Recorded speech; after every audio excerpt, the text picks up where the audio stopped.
Hello. Out of all of the questions that you guys have asked me on other platforms about my seizures specifically, the one question that I get the most, and I mean in the thousands of DMs, is what do my seizures feel like? And I think a lot of it comes out of curiosity. Some may come out of, maybe my seizures are epileptic too, and I just want to know, maybe we have the same type. I want to know what my kids' seizures feel like. I want to be more of a good caretaker for them. There's a lot of reasons why people might want to know, and so I don't mind sharing that, but I've never shared it before. So I'm going to do that today, but I have to preface this by saying I have 3 types of seizures. I have partial or focal seizures. I have tonic-clonic or grand mal seizures, and I have absence seizures. When I say or, it's just another way of saying that type of seizure. Now, your seizures could look completely different depending on the type of the brain that it's coming from. So just because we both have focal seizures that are epileptic doesn't mean that it will marinate on our bodies and our chemistry the same way. So for me, a focal seizure used to feel like a little buzzing down my neck, and sometimes it would be up my neck. It would be like a tingling sensation, almost like a chill, but it felt like vibrating almost. And that was happening for a while. And sometimes that would happen before tonic-clonic seizures. Most of the time it didn't. Most of the time tonic-clonic seizures came just out of nowhere, and I had no warning, no aura at all. However, your seizures can change over time, and typically they do. So the way that my seizures have changed, my focal seizures, I process things without processing them. I don't know if that makes sense. Okay, so here's how I'm gonna explain this. Somebody will be talking in the room, and then all of a sudden, everything kind of gets a little bit blurrier, and I can hear the words, but I don't know what they mean. Like, I can hear the word cat. I can hear the word, she's going to the store, but I have no idea what the words she's going to the store means. It's almost like being a baby. I have no idea what they mean. Another thing that happens, and I didn't know this wasn't normal, so this might have been happening for a very, very long time, honestly. I know that it's been happening at least for years, but I didn't realize it was abnormal until my doctor told me so, is that usually my house, for example, is like a bluish tint because of the lighting and how the lighting comes down. I don't have a lot of yellow lighting in my house, actually. I have a yellow light in front of me, but that's about it. And that's just to kind of neutralize how blue it is in my house. But sometimes I will just be staring out into the distance and everything in my house will turn yellow. Almost as if how can I compare this? Almost as if the sun is setting and your entire house has turned yellow because of the sunset, except your house has been blue this whole time. And it's only happening to you. It's not happening to anyone else. And so when my doctor told me this wasn't normal, I started calling it out, and I was like, the room was just green for a second, right? Like it was yellowish green, right? Like the sun changed. I would look outside and see if the sun changed position or something, or if a sunset was happening, and typically it wasn't. Like I'm just literally looking out. And I mean, when I say that it turns yellow or green or a greenish yellow, it's so strong. And I honestly thought this happened to a lot of people who were like diabetic or had POTS, for example, and like everything turns a different color. We find out later that was a focal seizure. I have a gene mutation for nocturnal frontal lobe seizures.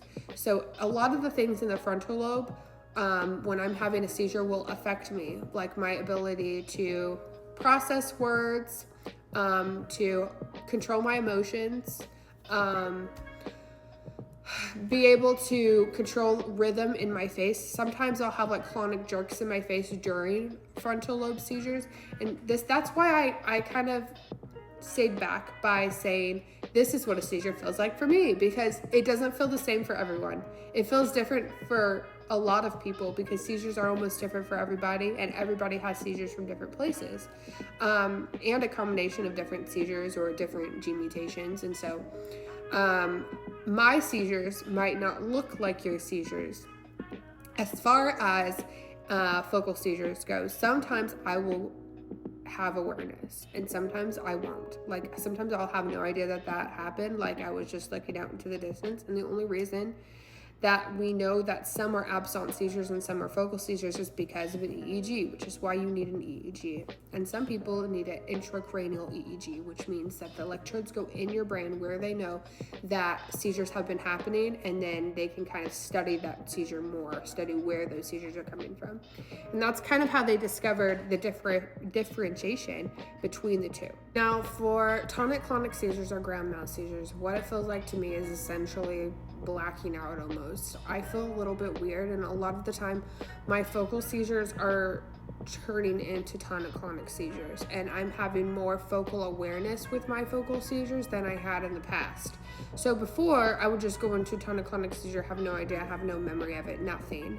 And then now I have memory of beforehand feeling confused and having a feeling that I might have a seizure because I'm recognizing the signs better, like the visual disturbances or me not being able to process words, and I'm like, oh shoot. And so I sit down on the ground, and a lot of the time my service dog Echo, he alerts to that beforehand, and sometimes I can take my medication before the seizure happens, and that way I can prevent seizures. That doesn't work all the time, and it's really frustrating to have seizures. I think that's the biggest feeling you could feel. You wake up and your body hurts and you feel like you just ran a marathon. When you're waking up out of a seizure, you almost feel like you are getting your senses back one at a time. Like you can see, but you can't process. Then you start hearing a little bit better, but you still can't process. And then you start processing a little bit better, but the way that you're processing isn't completely accurate yet. And so that's kind of how it feels to come out of a really, really big seizure. As far as absent seizures go, you have no awareness during it. So I could be just staring with my eyes open, not blinking or anything, looking through the abyss, and I could do this for a minute, and I had no idea that I did it, and I would just keep going back to like writing or doing whatever I was doing because I have no idea that it happened.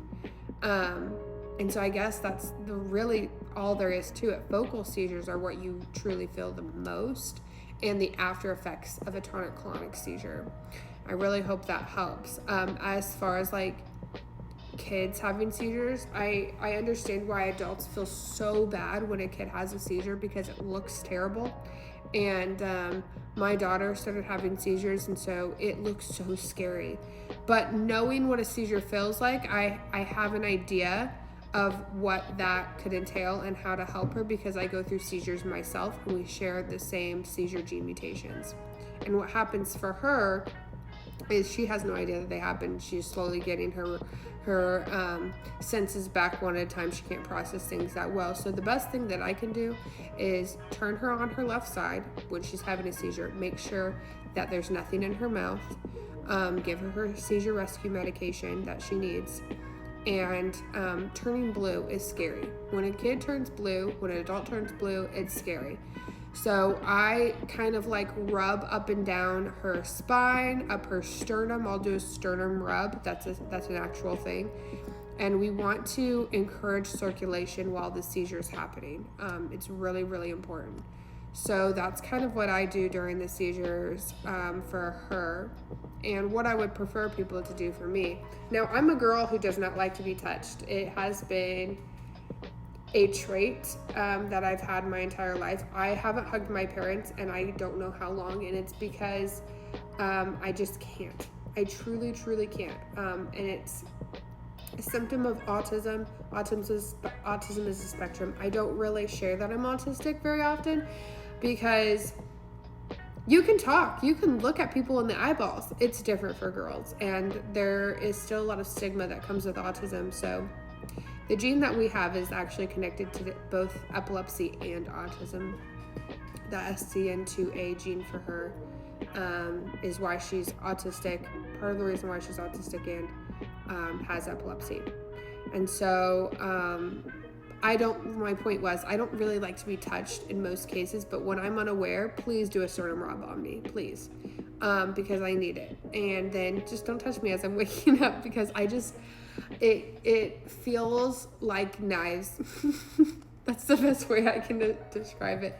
I'm good at like masking and hugging strangers, but the closer you are to me, the harder it is for me to let you touch me unless you're my special person. Special person is actually a term in the autistic community, and even Halston has a special person, being me, who she sensory craves too, I should say. And she wants me to be on top of her, like bear hugging her, very, very tight hugs. Or she wants me to just be holding her hand 24/7, and she doesn't want to touch other people all the time. And the only reason I'm saying this is because if you have autism, you're way more likely to have epilepsy as well. 1 in 27 people have epilepsy or have had an epileptic seizure. 1 in 10 people have had a seizure in general. So just take that into perspective. If you're more likely as an autistic person, you have a really high probability of having seizures. So I hope this answered all of your questions about how it feels. If you have more questions, put them in the comments. Please subscribe, turn the bell notifications on. I'm getting lonely out here on this platform. My other platforms do so well, and this one just anyways, like, comment, share, and subscribe. Turn on your bell notifications, and come back for more content.